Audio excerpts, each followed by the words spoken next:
আমি ভাবিনি কোনোদিন তোমার সাথে হঠাৎ এমন দেখা হবে অজানাতে।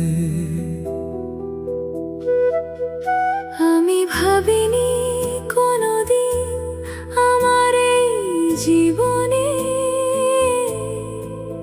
অচেনা এক শূন্যতা জাগবে সঙ্গোপনে। এভাবেই অনেক গল্প শুরুর আগে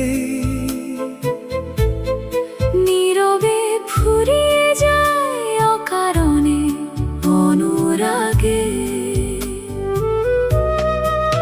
আসলে শুধু গল্প কথায় রূপকথারই পাতায় ভালোবাসা তার আসল পূর্ণতা পায়। আমি তবু তোমাকে ভালোবাসি, হ্যাঁ আমি তবু তোমাকে ভালোবাসি। শুধু তোমাকেই ভালোবাসি আমার অসম্পূর্ণ গল্পে শুধু তোমাকে ভালোবাসি।